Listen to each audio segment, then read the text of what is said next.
terbuat, tadi project-nya terbuat, nanti kita buat satu scan di sini.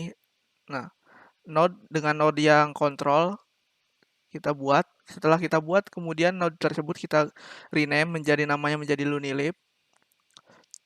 Kemudian jika Lunilib ini sudah terbuat, kita buat lagi node shell-nya atau anak dari Lunilib ini, kita buat node background di sini yang bertipe texture rect untuk background-nya nanti. Kemudian setelah background dibuat, di sini ada pivot container yang akan menampilkan nanti display dari tag-nya. Kemudian ada hebo container yang nanti digunakan untuk menginputkan tag yang akan diinputkan oleh player. Setelah semuanya selesai, kemudian kita di sini untuk background sendiri kita gunakan ambil dari folder atau bebas kalian yang punya. Di sini saya punya folder GFX yang dimana di sini saya menggunakan backgroundnya ini Blackboard JPG dari gambar yang ini. Kita drag saja nanti kemudian ke sini, kita atur ukurannya disesuaikan dengan ini, dengan agar penyelesaian sesuai kita gunakan layout lalu anchor only, kemudian pilih yang full rect ini. Jika sudah, nanti akan tampil seperti ini backgroundnya. Kemudian kita buat display tag di sini.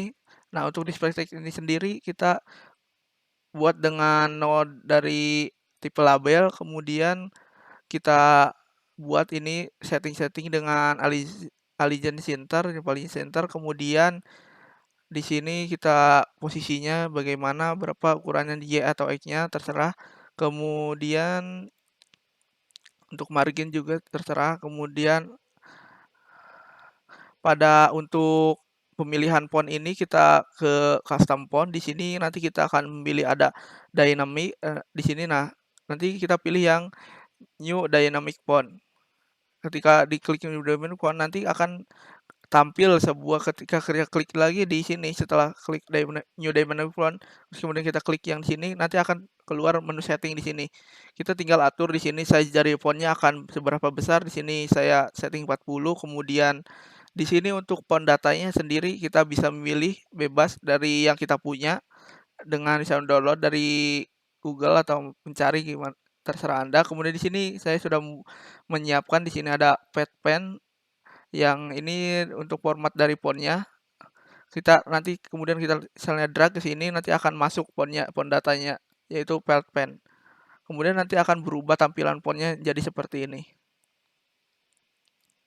Kemudian jika font telah selesai, kemudian kita masuk ke sini membuat box container agar untuk penampilan display-nya nanti. Untuk display tag yang ini ditujukan untuk menampilkan hasil dari inputan tag yang diinput oleh player nantinya pada saat player tag menginputkan. Dan di sini untuk player tag di sini kita akan menginputkan nanti tag-nya, kemudian kita lakukan di sini koneksi. Untuk melakukan koneksi ini kita nanti ketika player tag dipencet nanti diklik, nanti akan ada di sini imposter dan kita klik yang node, kemudian di sini kita pilih ada beberapa. Nah, jadi ketika tag di enter, kemudian akan di sini akan terkoneksi. Jadi untuk connection tersebut nanti kita buat terlebih dahulu. Nah, di sini saya buat fungsi terlebih dahulu. Jadi ketika on player text entered. Nah, ketika sudah dibuat fungsi ini, kemudian kita koneksikan dengan mengklik yang ini text entered. Di sini nanti akan secara otomatis terkoneksi dengan fungsi on player text entered yang ini. Jika sudah terkoneksi, selanjutnya kita koneksikan juga untuk yang tekstur button ini dengan cara yang hampir sama dengan tadi. Cuman di sini karena ini button, jadi nanti aksinya itu di press atau ditekan. Ketika tombol ditekan, maka akan menjalankan fungsi yang ini on texture button pressed. Nah, ketika sudah dikoneksikan nanti klik ini. Ketika sudah dibuat nanti akan langsung terkoneksi ke on texture button pressed. Kemudian setelah itu kita buat di sini label ya untuk ini aja, jadi ketika ini tombol untuk menjelaskan sebagai tombol OK seperti itu.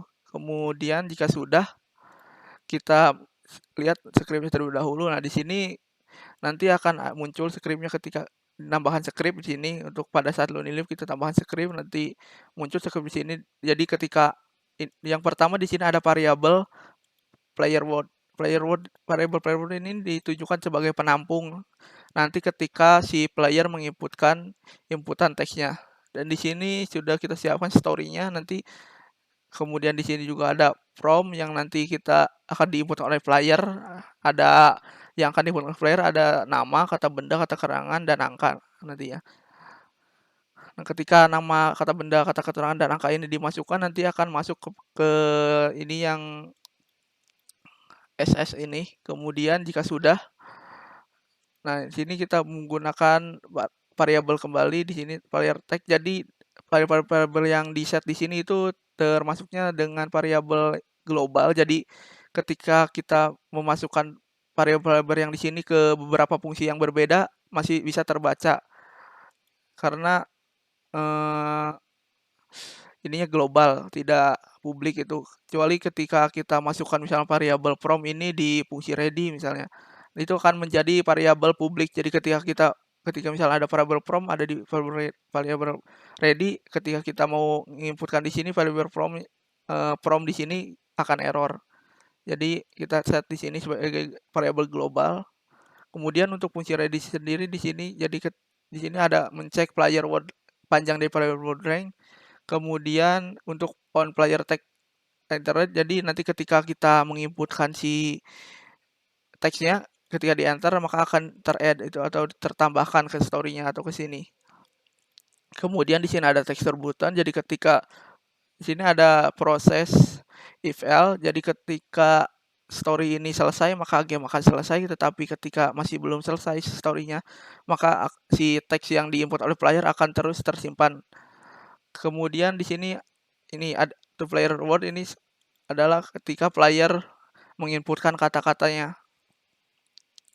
Kemudian dan ini player text clear, jadi ketika setelah player mencet tombol atau mencet tombol enter maka akan clear kembali atau kosong kembali dan kita inputkan kembali.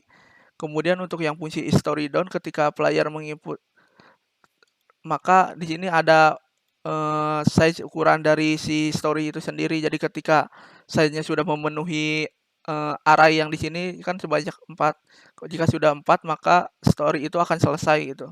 Kemudian untuk check port length di sini hampir sama dengan yang tekstur button, tapi di sini jadi ketika down maka jadi ketika si story ini selesai atau sudah selesai maka akan ditampilkan keseluruhan story-nya.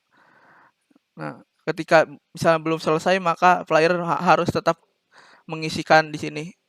Di player masih harus tetap mengisikan inputannya. Kemudian di sini ada fungsi tell story. Di sini adalah untuk menampilkan nanti di tampilannya display tag-nya dari story yang sudah player inputkan kata-katanya. Kemudian di sini ada form player. Di sini digunakan untuk mendisplay dari di display tag yang telah kita tadi tampilkan. Nanti ada tulisan silakan masukkan untuk di sini. Kemudian ditambah ini nanti prompt ini nanti tampil yang misalnya silakan memasukkan nama, kata benda seperti itu. Setiap di enter akan berubah-ubah. Kemudian untuk ini background sendiri untuk tampilan openingnya si pada aplikasinya. Kemudian untuk fungsi end game di sini ada player text free. Jadi ketika player selesai menampilkan story-nya, nanti ketika kita mencet tombol akan hilang si prompt dari penginputan teksnya. Kemudian akan hanya tampil story-nya saja. Kita sekarang coba jalankan programnya. Nah, setelah jalan di sini akan ada tulisan yang tadi kita telah buat, welcome to Live, kemudian yang tadi, yang di sini, yang ini dan ini silakan masukkan. Kemudian kita coba masukkan sebuah nama di sini. Misalnya nama saya Iman. Kemudian akan berubah kembali di sini kita silahkan masukkan kata benda, apel basi. Kemudian masukkan kata keterangan, mual untuk yang array ketiga dan array yang terakhir angka kita masukkan 1. Nah, ketika kita selesai setelah 4 array, nanti akan muncul story-nya di sini. Pada suatu hari Iman memakan apel basi dan ia merasa mual selama 1 minggu. Nah, ketika kita tekan tombol oke. Nah, di sini akan endgame